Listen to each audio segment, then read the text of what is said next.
Hi guys, kamusta kayo? Alam niyo ba naghahakot lang ako ng hollow block para lang meron akong pambili ng isda. Masaya naman ako sa ginagawa ko dahil pinagpapawisan ako. Tara!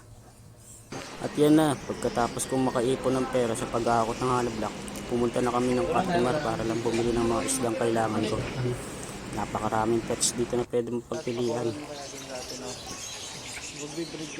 Ang cute ng mga hamster oh. Napakarami rin mga isdang na magaganda dito. Nakakatuwa pag masdan. Lalo na favorite ko sa ng dragon fin. Kaso napakamahal, hindi ko pa kaya. Kapag lang talaga siya ng sahig no. Ang ganda ng arwana oh. Sana balang araw magkaroon din ako niyan. Guys, sumigla yung pakiramdam ko matapos kong ikutin at makita lahat ng mga isda dito. Nakakaganang loob. Favorite kong isda, alligator gar.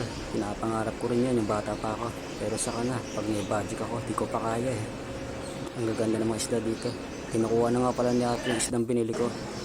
Ang kinuha ko nga pala, Oscar fish. Monster fish na rin yan kapag lumaki. Yan lang kaya ng budget ko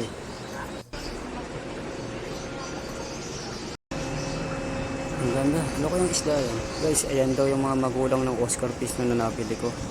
Grabe, monster fish talaga no. Guys, ito na yung mga isdang nabili ko. Pagod sa biyahe ito kaya ipapahinga ko muna ng 30 minutes. Bumili na nga pala din ako ng mga pasalubong para sa mga bata para masaya sila.